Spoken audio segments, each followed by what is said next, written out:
অষ্টমীর দিন সকালবেলা সকাল সকাল উঠে সব কাজ শেষ করে স্নান করে একটু শুয়েছিলাম, ভাবছিলাম সবাই যখন রেডি হয় তখন রেডি হয়ে অঞ্জলি দিয়ে দিম।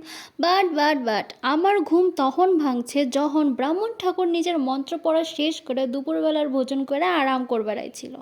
উল্টে আমার মারে এটা জিজ্ঞাসা করলো যে আমি কিসের জন্য অঞ্জলি দিতে যাইনি। এখন ব্রাহ্মণ ঠাকুরে কিটা বুঝাইবো, আমি সেই যে শুয়েছি আর দুপুরবেলা উঠছি। নবমীর রাতে পাক্কা 1 ঘন্টা আগে ডিসাইড হয় যে আমরা ঘুরতে বেরোবো, সেই মতো 1 ঘন্টার মধ্যে সব রেডি সেডি হয়ে বেরোয় পড়ছিলাম।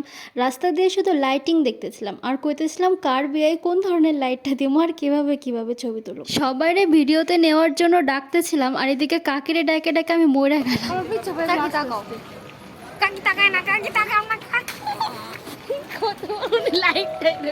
এই নিয়ে হাসাহাসি করতে করতে আমরা লক্ষ্মীপুরের ঠাকুর দেখতে গেছিলাম। এই জায়গার টেম্পেলটা করছে সাউথ ইন্ডিয়ার রঙ্গনাথ স্বামীর যে টেম্পেল আছে সেই রকম। ভেতরে তেমন কিছুই ছিল না, সব শোলা দিয়ে বানানো, কিন্তু ঠাকুরটা অনেক সুন্দর ছিল।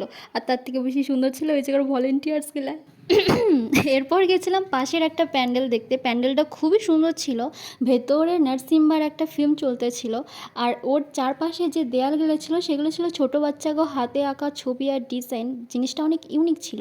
মারে এই জায়গায় ঠাকুরটা দেখালাম, মা কলো এটারে মেবি কুমারী মাতা কয় জানি না, বাট অনেক কিউট ছিল। এর চারপাশে আঁকানো দেয়ালে শিব ঠাকুরগুলো ছোটো বাচ্চারাই আঁকাই ছিল। আর মজার ব্যাপার হলো ভলেন্টিয়ার্স গো কাজও ছোটো বাচ্চারাই করতেছিল।